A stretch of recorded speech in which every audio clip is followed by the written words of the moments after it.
The moment I saw Deborah standing at the end of my dock with her arms crossed and that pinched expression on her face, I knew my peaceful Tuesday afternoon was about to turn into a complete nightmare.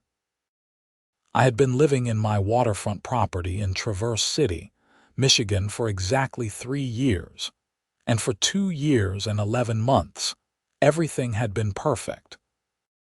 The pristine shores of Grand Traverse Bay stretched out before my house, the dock I had inherited from the previous owner extending gracefully into the crystal blue water. My name is Grant Morrison, and I had moved here from Chicago after selling my software company, looking for peace and quiet in a beautiful location. What I found instead was Deborah Patterson, the self-appointed queen of the Shoreline Estates Homeowners Association. "Excuse me," she called out, her voice sharp enough to cut glass. "We need to talk about this eyesore immediately." I set down the fishing rod I had been preparing and walked down to meet her. She was standing just at the point where my property met the public beach access, her perfectly manicured nails tapping against her crossed arms. Her blonde hair was pulled back so tightly it looked painful, and she wore what I had come to recognize as her signature outfit, white capri pants and a polo shirt with the HOA logo embroidered on it. "Good afternoon, Deborah," I said, keeping my voice even. "What can I help you with?" "This dock," she said, gesturing dramatically at the perfectly maintained wooden structure behind me. "It is in complete violation of the new community standards the HOA board approved last month. It needs to be removed within 30 days. I felt my jaw tighten. What new standards? I never received any notification about changes to dock regulations. The notice was posted in the monthly newsletter, she said dismissively. All waterfront structures must now be uniform in size and appearance. Your dock exceeds the new maximum length by 15 feet, and the staining is not the approved color. You will need to either modify it to compliance or remove it entirely." I took a deep breath, reminding myself to stay calm. "Deborah, this dock was here when I bought the property. It was inspected and approved by the county. I have all the permits." "County permits are irrelevant," she snapped. "The HOA covenant supersedes local regulations in matters of aesthetic uniformity. I suggest you review your membership agreement, Section 12, Paragraph 7. "I will review it," I said carefully, "but I am not making any changes until I fully understand what authority the HOA actually has over a structure that predates my ownership." Her face flushed red. "The authority we have is absolute within this community. If you refuse to comply, we will begin fining you $500 per day until you do. Good day, Mr. Morrison." She turned on her heel and marched back toward the main road, leaving me standing there with a growing sense of anger and disbelief. I had dealt with difficult people in my business career, but Deborah Patterson was something else entirely. She had been a constant thorn in my side since I arrived, complaining about everything from the color of my shutters to the type of flowers in my garden. But this was different. This was a direct attack on something fundamental to my property value, and my enjoyment of the waterfront location I had specifically chosen. That evening, I pulled out all the documents from my home purchase. The property deed, the HOA covenant, the county permits, everything.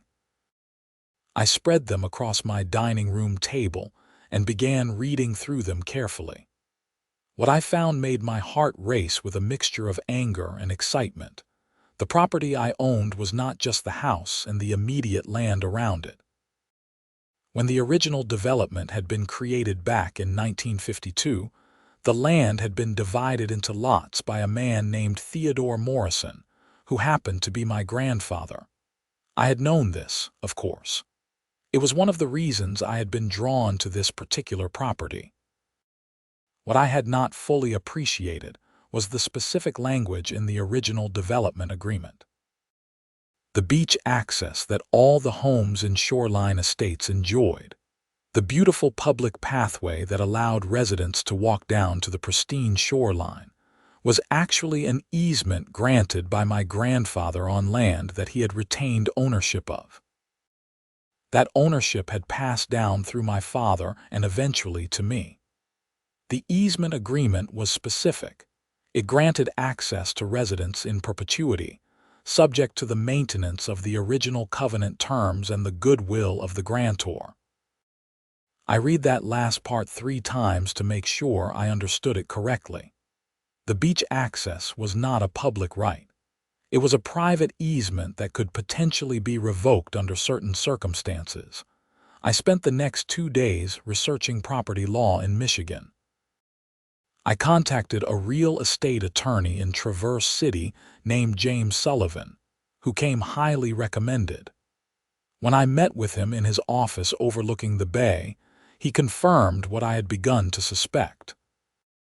"This is actually a fairly unique situation," James said, adjusting his glasses as he reviewed the documents I had brought. "Your grandfather was clever in how he structured this.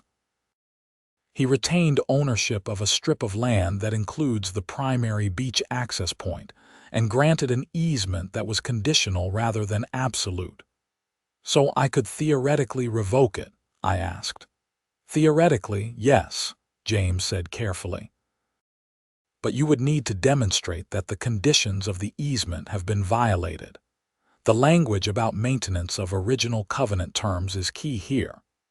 If the HOA has substantially altered the original covenant in ways that affect your property rights, you might have grounds." "They are trying to force me to remove a dock that has been there for 40 years, I said. "A dock that was specifically mentioned and approved in the original development plans." James leaned forward with interest. "Do you have documentation of that?" "I do. It is in the original survey that was filed with the county in 1952. He smiled. "Then I think we need to dig deeper into what changes the HOA has made to the original covenant. If they have overstepped their authority, you might have more leverage than you think." Over the next week, I became obsessed with understanding every detail of the property rights and HOA regulations. I discovered that the original Shoreline Estates covenant had been relatively simple and straightforward.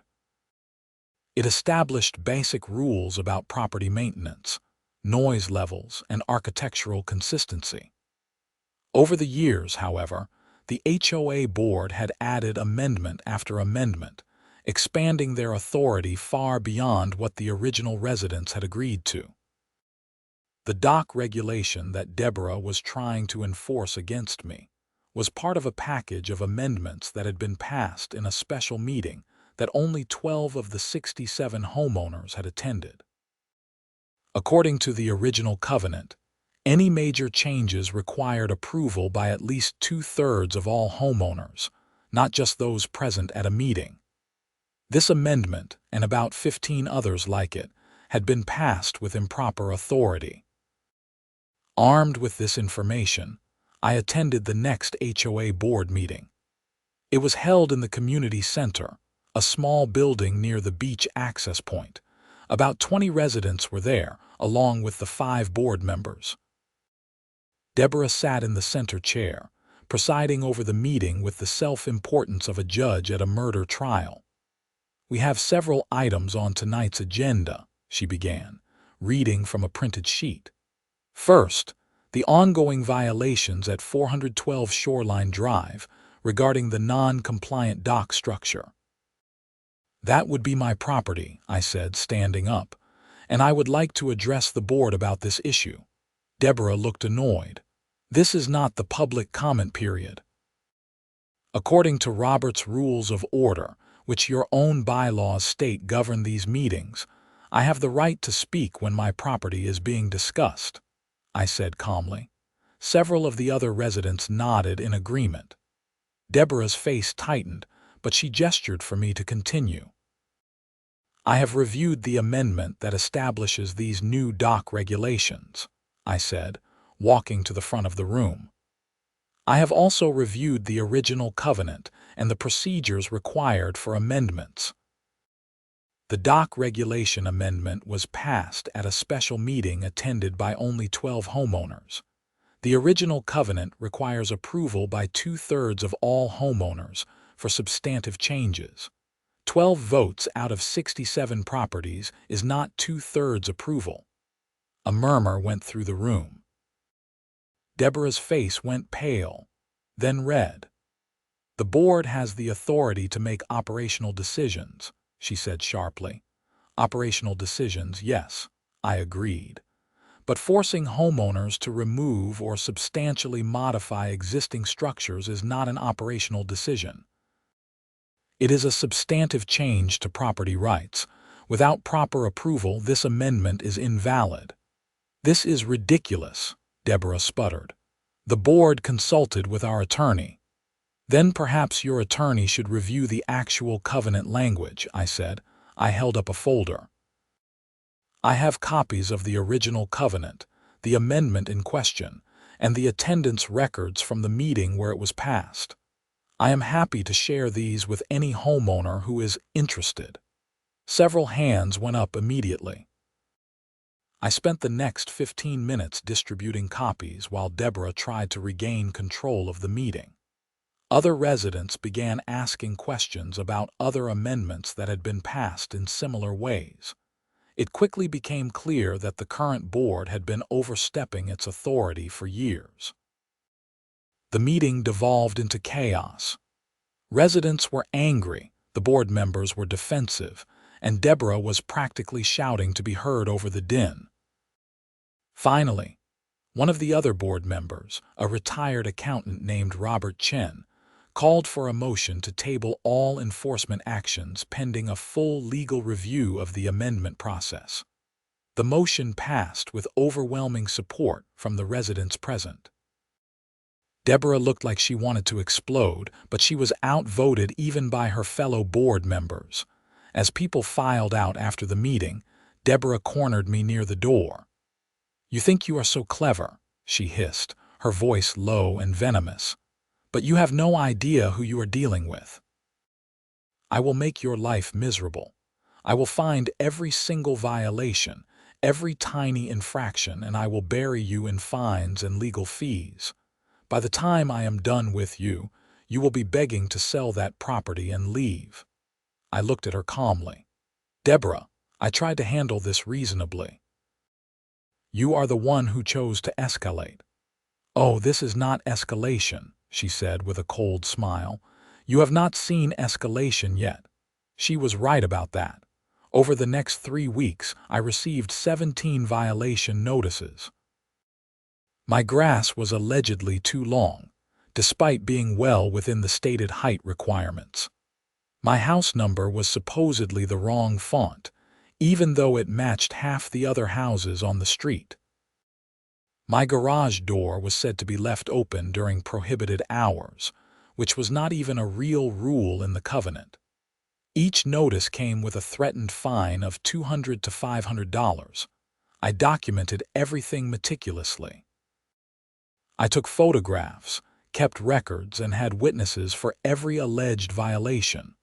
I also continued my research into the property rights and the easement agreement. What I discovered changed everything. The strip of land that contained the main beach access was actually separate from the easement itself. I owned the land outright. The easement was simply a right granted to residents to cross my land to reach the public beach beyond. But there was another detail I had missed initially. The easement only granted access to the actual beach. The area where residents liked to gather, where they had built a small pavilion and placed benches and picnic tables, was actually on my land, not covered by the easement.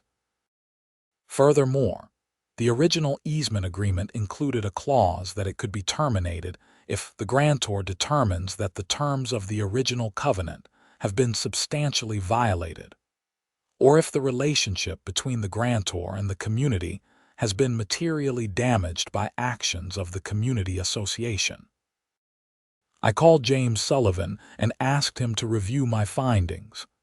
"This is extraordinary," he said after studying the documents for an hour. "Your grandfather essentially maintained a kill switch for the entire beach access. If you can demonstrate that the HOA has violated the original covenant and that their actions have damaged your relationship with the community, you could legally revoke the easement." "What would that mean practically?" I asked. "It would mean that residents would lose their direct access to the beach through your property. They would have to use the public access point about 2 miles down the road. It would significantly impact property values for everyone except you, since you have direct frontage." "I do not want to hurt my neighbors," I said. "Most of them are good people, but Deborah has made this personal. She is not going to stop until she has driven me out of here." "There might be a middle path," James suggested. "The threat of revocation could be enough leverage to force major changes in the HOA leadership and practices. If you approach this correctly, you might be able to improve the situation for everyone." I thought about this for several days. Part of me wanted to simply revoke the easement and be done with it, to watch Deborah's face when she realized that her petty tyranny had backfired spectacularly. But James was right. Most of my neighbors were decent people who were just trying to enjoy their homes. They were victims of Deborah's power trip as much as I was. I decided to try one more time to resolve things reasonably. I sent a formal letter to the HOA board, copied to all homeowners. In it, I outlined the invalid amendments, the harassment I had experienced, and the concerning pattern of overreach by the current board. I also included a detailed legal analysis of the easement agreement and my rights as the grantor. I made it clear that I had no desire to revoke the beach access, but that I would do so if the harassment continued, and if the board did not take immediate steps to correct its unauthorized expansion of power. The response was swift and ugly. Deborah called an emergency board meeting and pushed through a resolution declaring me a hostile actor and authorizing the HOA to pursue legal action against me for threatening the community. She also doubled down on the enforcement actions, issuing a formal demand that I remove my dock within 7 days or face immediate fines of $1,000 per day. That was when I decided enough was enough. I had James prepare a formal notice of easement revocation. The document was thorough and devastating. It outlined every violation of the original covenant, every unauthorized amendment, and every instance of harassment I had documented. It cited specific Michigan property law statutes and case precedents. And it gave notice that effective in 30 days, the easement for beach access across my property would be permanently revoked. I had the notice delivered by certified mail to every single homeowner in Shoreline Estates, as well as to the HOA board and their attorney. I also filed it with the county recorder's office, making it a matter of public record. The reaction was explosive. My phone started ringing within hours. Neighbors I had barely spoken to were calling, some angry, some panicked, some supportive. The common thread was disbelief that the situation had deteriorated to this point. "Grant, this is insane," said Linda Martinez, who lived 4 houses down from me. "You cannot seriously be taking away beach access from 67 families." "Linda, I tried every other option," I said. I attended the board meeting. I documented the invalid amendments. I sent a reasonable letter asking for the harassment to stop. Deborah's response was to escalate even further. "What would you have me do?" "But this affects all of us, not just Deborah. I know, and I wish there was another way. But the HOA board has the power to change leadership. You all have the power to vote Deborah and her allies out. Instead, most people have just let her run wild because it was easier than confronting her." There was a long silence on the other end of the line. "You are right," Linda finally said quietly. "We have all been cowards. We have let her bully people because we were afraid of becoming targets ourselves." Similar conversations played out over the next few days. Some neighbors were genuinely angry at me, but many more were angry at themselves for enabling Deborah's behavior for so long. A grassroots movement began to form, led by homeowners who wanted to remove the current board and start fresh. Deborah, meanwhile, went nuclear. She filed a lawsuit against me claiming that I was illegally attempting to extort the HOA and that the easement could not be revoked under any circumstances. Her attorney argued that the in perpetuity language made the easement irrevocable, regardless of the conditional clause. James was delighted when he saw the lawsuit. "This is actually helpful," he said. "It forces the court to examine the validity of the easement agreement and the HOA's actions. We have all the evidence on our side." The lawsuit also had an unintended consequence for Deborah. It made everything public record. Local reporters got hold of the story, and suddenly, the local Traverse City newspaper was running articles about the HOA wars in shoreline estates. The coverage was not flattering to Deborah or the board. Reporters dug into the history of harassment complaints, the invalid amendments, and the financial irregularities in how the board had been spending HOA dues. That last part was news to me. A journalist named Rachel Kim contacted me for an interview, and during our conversation, she mentioned that she had reviewed the HOA financial records, which were technically public to all homeowners. "Did you know that the board has spent over $40,000 in legal fees in the past year?" she asked. "Most of it on enforcement actions against individual homeowners." "I had no idea the amount was that high," I said. "There are also some questionable expenses. Deborah has been charging the HOA for her attendance at conferences in Florida, Hawaii, and California. The conferences are real, but the expenses include first-class airfare, luxury hotels, and meals at very expensive restaurants. It looks like she has spent about $15,000 of HOA money on travel in the past 2 years. Is that legal?" I asked. "It depends on what the bylaws allow and whether the expenses were properly approved, but it definitely seems excessive for an HOA of this size." Rachel's article came out 2 days later. It was thorough and damning. She had interviewed multiple homeowners who described a pattern of harassment and overreach by the board. She detailed the questionable expenses. And she included comments from legal experts who said that the easement revocation was likely valid under Michigan law, given the evidence of covenant violations. The article changed everything. Within a week, a petition was circulating calling for a special election to recall the entire HOA board. It needed signatures from 1/3 of homeowners to trigger an election. It got signatures from over 70%. Deborah tried to fight it.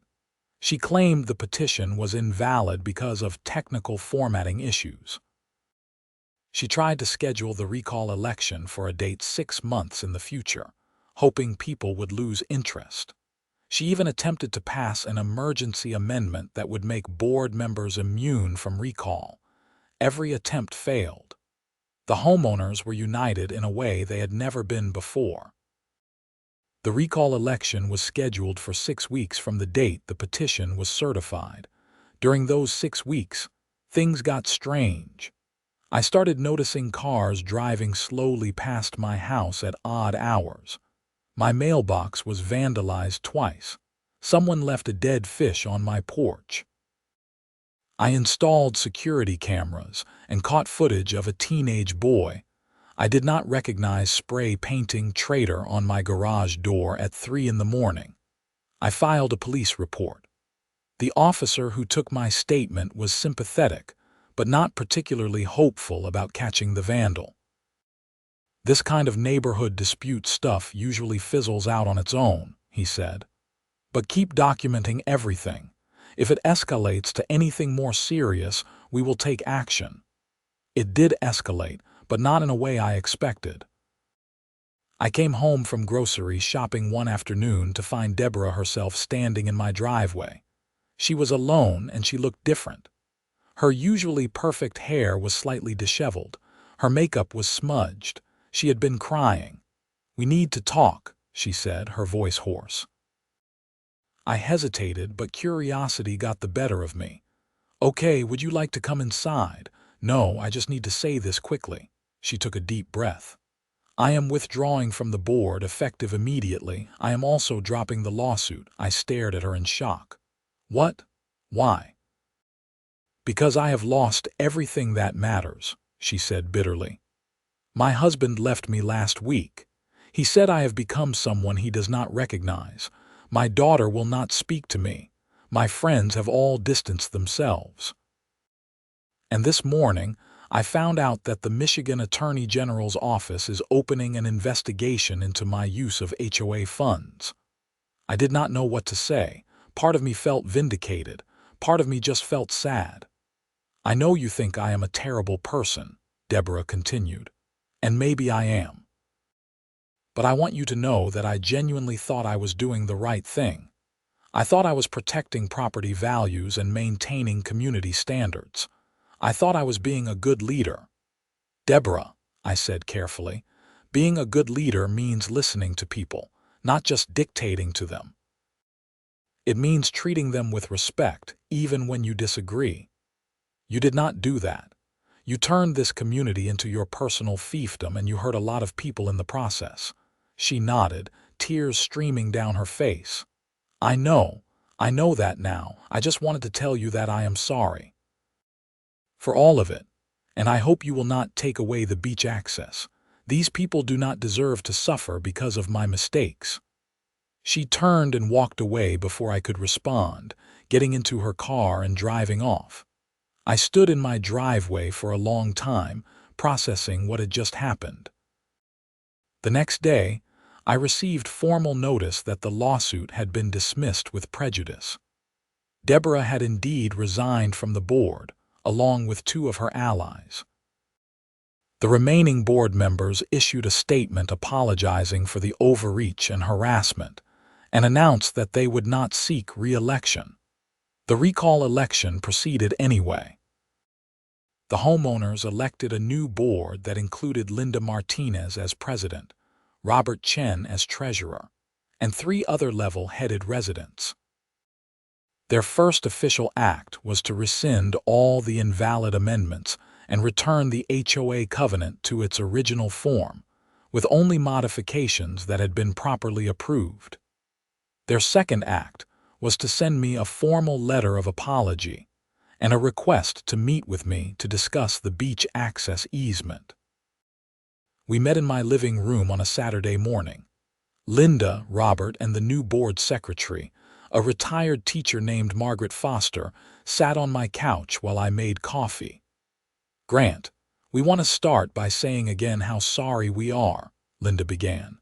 "What happened to you was completely unacceptable. We should have stepped in sooner." "Thank you," I said. "I appreciate that. We would like to ask you to reconsider the easement revocation," she continued. "We understand why you did it. But we are hoping that, with the new board and the changes we are making, we can rebuild trust and move forward positively." I had been thinking about this constantly since Deborah's visit. I had also had several more conversations with James Sullivan about the legal and practical implications of maintaining the revocation. "I am willing to reinstate the easement," I said, "but I need something in return." They exchanged glances. "What do you need?" Robert asked. "I need a new easement agreement, drafted by my attorney, that includes specific protections," I said. "The agreement needs to explicitly state that the HOA cannot enforce any rules or regulations regarding my dock or any other waterfront structures on my property, beyond basic safety requirements, mandated by county code. It needs to acknowledge that I retain the right to revoke the easement if the HOA engages in harassment or exceeds its authority under the original covenant, and it needs to be recorded in a way that binds future boards, not just you. Linda nodded slowly. That seems fair. What else? I want the HOA to reimburse me for my legal fees, not as a punishment, but as an acknowledgement that I should not have had to spend thousands of dollars defending myself against invalid enforcement actions. How much are we talking about? Margaret asked. About $8,000 so far, I said. Robert winced but nodded. We will need to assess homeowners to cover it, but I think it is reasonable given the circumstances. There is one more thing, I said. I want the HOA to establish a formal grievance process for homeowners who feel they are being unfairly targeted, an independent review that is not controlled by the board, something that ensures this never happens again to anyone. Absolutely, Linda said immediately. That is actually something we have been discussing anyway. We want to completely reform how the HOA operates. We shook hands on it. James drew up the new easement agreement, and it was signed by all parties within 2 weeks. The HOA held a special assessment to reimburse my legal fees, and while some homeowners grumbled about the extra cost, most understood that it was a consequence of Deborah's actions, not mine. The grievance process was established with bylaws that required any enforcement action to be reviewed by a committee of randomly selected homeowners before fines could be imposed.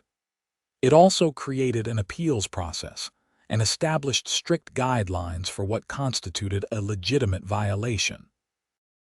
But the story did not end there. About 2 months after everything seemed to be settled, I got a call from a detective with the Michigan State Police. Mr. Morrison, this is Detective Sarah Williams.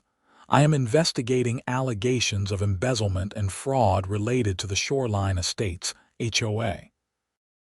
I understand you have been involved in some disputes with the previous board. Would you be willing to answer some questions? I met with Detective Williams the next day. She was a no-nonsense woman in her 40s, with sharp eyes and a thorough manner.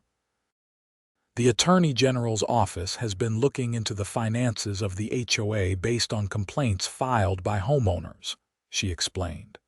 What we have found is concerning. It appears that the former board president, Deborah Patterson, diverted approximately $60,000 of HOA funds over a 3-year period. I felt my jaw drop. $60,000. How? A variety of methods. The travel expenses were part of it, but there was more. She created fake vendor accounts for services that were never performed.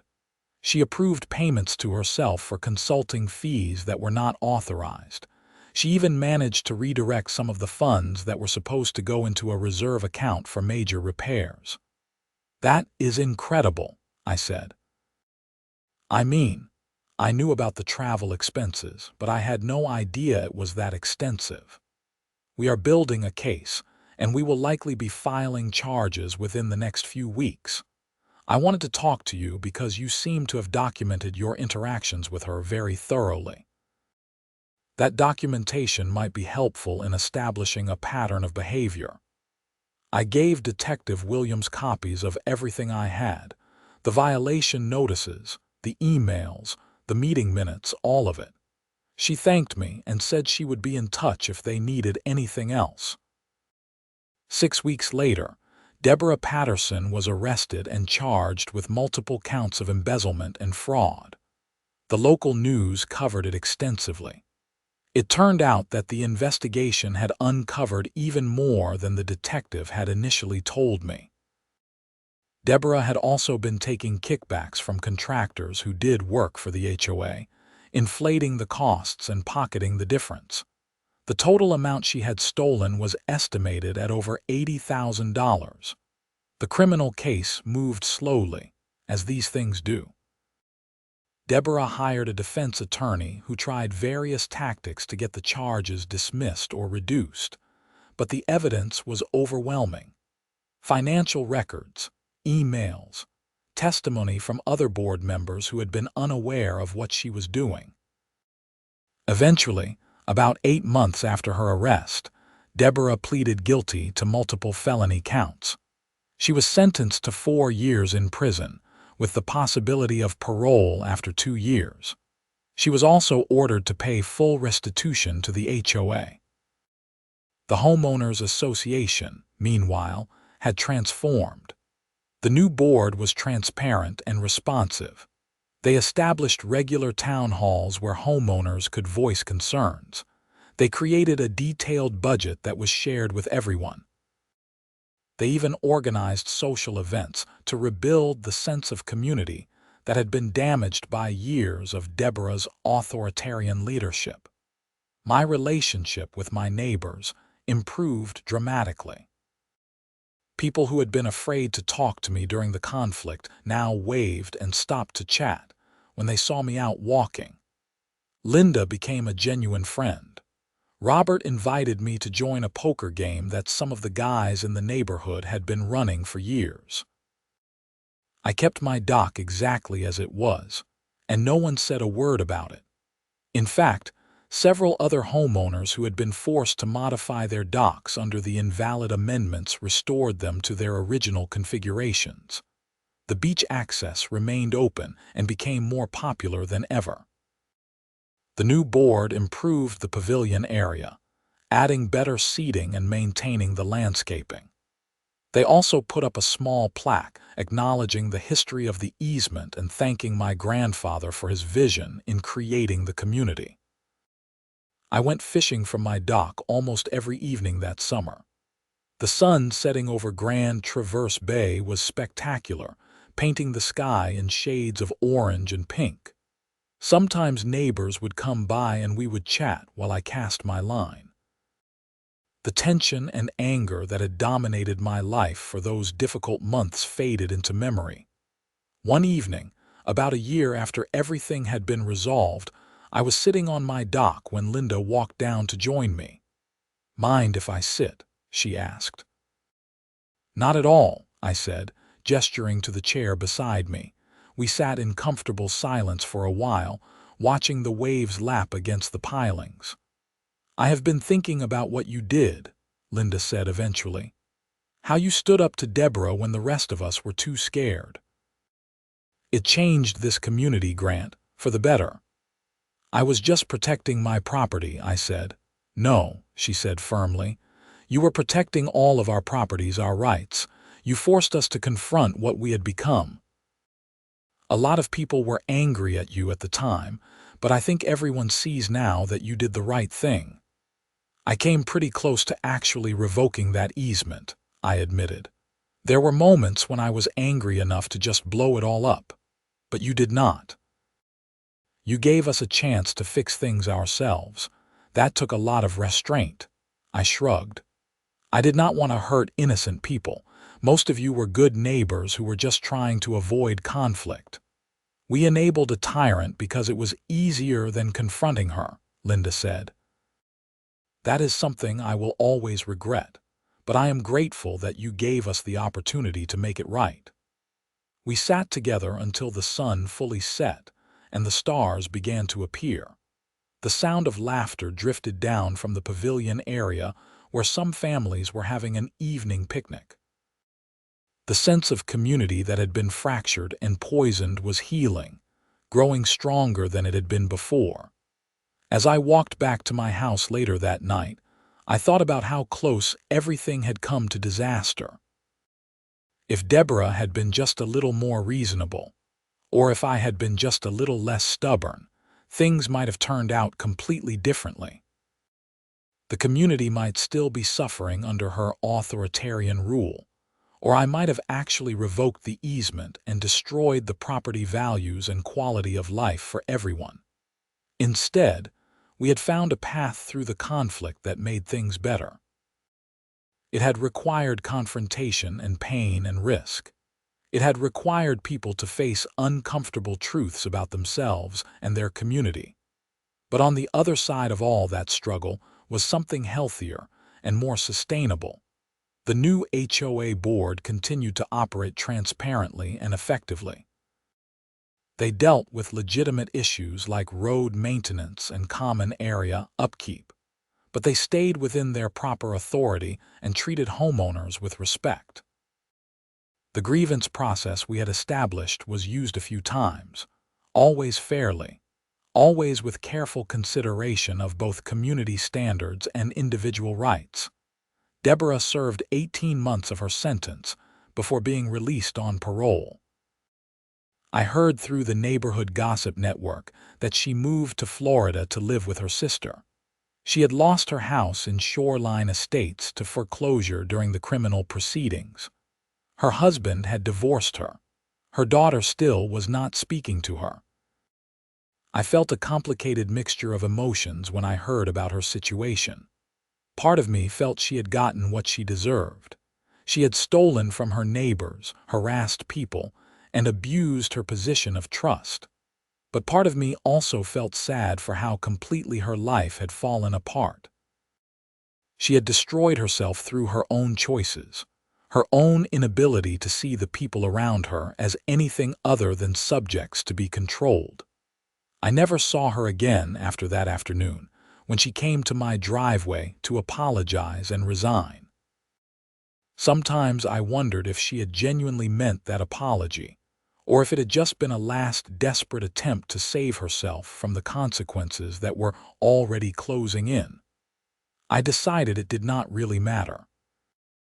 Whether she was sincere or not, the damage she had caused was real, and so were the consequences she faced. My life in Traverse City continued peacefully. I spent my days working on consulting projects when I felt like it, fishing from my dock, and enjoying the community that had become genuinely welcoming rather than hostile. The software company I had built and sold continued to provide me with more than enough income. I did not need to work, but I liked keeping my mind active with occasional challenging problems. 2 years after the initial conflict, I was elected to the HOA board myself.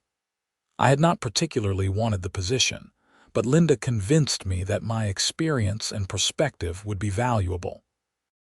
I agreed to serve 1 term as vice president, helping to establish policies and procedures that would protect homeowners while still maintaining reasonable community standards. During my time on the board, we updated the covenant 1 more time, with proper approval from more than 2/3 of all homeowners. The updates were minimal and focused primarily on clarifying ambiguous language and establishing clear limits on board authority. We also created a reserve fund with transparent accounting and regular audits to prevent anyone from ever again having the opportunity to embezzle funds the way Deborah had. One of the most satisfying moments during my board service came when we officially renamed the beach access area. It had always just been called the Beach Access, or the Pavilion. We held a community vote and decided to name it Morrison Point, after my grandfather Theodore Morrison, who had created the original development and had the foresight to structure the access in a way that protected both property rights and community enjoyment. They put up a nice sign with a brief history, and we had a small dedication ceremony. About 50 residents showed up. It was a beautiful summer day, and after the formal dedication, it turned into an impromptu block party with grilled food and kids playing in the water. Standing there watching my neighbors enjoy themselves, I reflected on the strange journey that had brought us to this point. It had started with a petty tyrant demanding I remove my dock. It had escalated to the point where I almost revoked beach access for the entire neighborhood. It had exposed fraud and corruption. It had torn apart one person's life and transformed an entire community. The dock that had been the initial point of conflict still stood, solid and well-maintained, extending out into the clear waters of Grand Traverse Bay. I had added nothing to it and removed nothing from it. It remained exactly as it had been when my grandfather had built it decades ago, exactly as it had been when I bought the property. But its meaning had changed. It was no longer just a dock. It was a symbol of standing up for your rights, of refusing to be bullied, of the importance of proper governance and checks on authority. I continued to fish from that dock for years. Eventually, I grew older, and the Michigan winters became harder to tolerate. I started spending winters in warmer climates, though I always came back to Traverse City for the summers. The house and the dock remained my primary residence, the place I thought of as home. The Shoreline Estates community thrived. Property values increased steadily. The HOA operated smoothly with engaged homeowners and responsible board members. The beach access at Morrison Point was maintained beautifully and used constantly by residents who appreciated what they had. Sometimes visitors or new residents would ask about the name Morrison Point and the plaque with its brief history. Long-time residents would tell them the story, though the details became a bit embellished and mythologized over time. In some versions, I was a hero who saved the community. In others, I was a ruthless property owner who held the neighborhood hostage. The truth, as always, was more complicated than either extreme. What mattered was that we had all learned something important. We learned that authority without accountability becomes tyranny. We learned that silence in the face of injustice enables abuse. We learned that communities are stronger when they face hard truths and make necessary changes. And we learned that sometimes the most valuable thing you can own is not the property itself, but the rights that come with it and the wisdom to use those rights responsibly. My dock still stands, reaching out into Grand Traverse Bay, a quiet testament to all of those lessons. And every time I sit at the end of it with a fishing line in the water and the sun setting behind me, I am grateful for the peace and community that we all fought for and ultimately achieved together.